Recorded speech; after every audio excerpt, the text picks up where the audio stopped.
Hello mga my friend, good afternoon sa inyo dyan, good evening in the Philippines.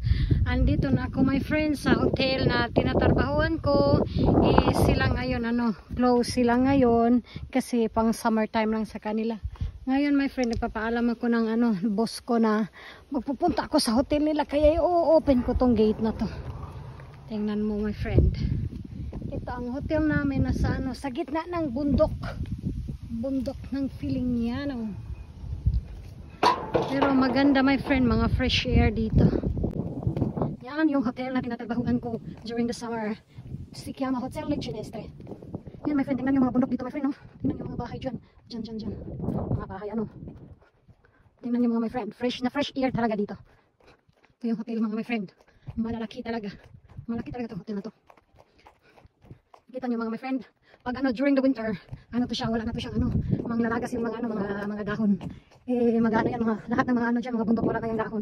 Pagdating ni, yan mga my friend, papakita ko rin sa inyo, pag manglagas ng mga dahon ng mga puno ng kahoy. Tingnan nyo mga my friend. Ang ganda ng mga views. Doon my friend, sa Lapiado. Doon, at saka yung ababa na yan, restaurant. Dito talaga ako nakatira mga my friend, mga 3 minutes lang ata, car distance from my house. 3 minutes lang. Yan mga my friend, tingnan nyo. Napakita ko sa inyo sa ang loob kung anong meron sa loob. Hindi naman talaga mga my friend, luxury hotel, normal hotel lang to. But very very big space. Big space, may swimming pool.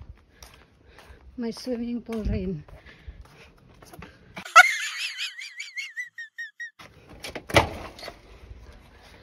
Hello, Hita! Si ciao to my vlog, Jungklin.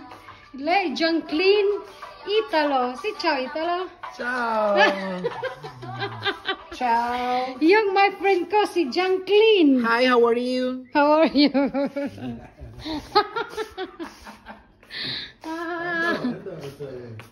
Antonio Ecology.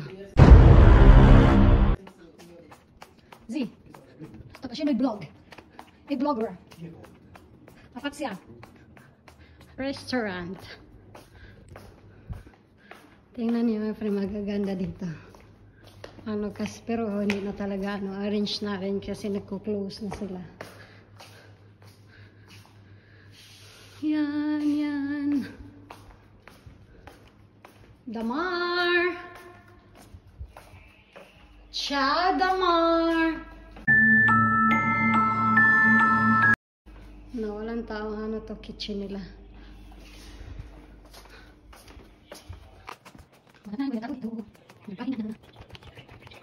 Yan yung coffee bar. Coffee shop.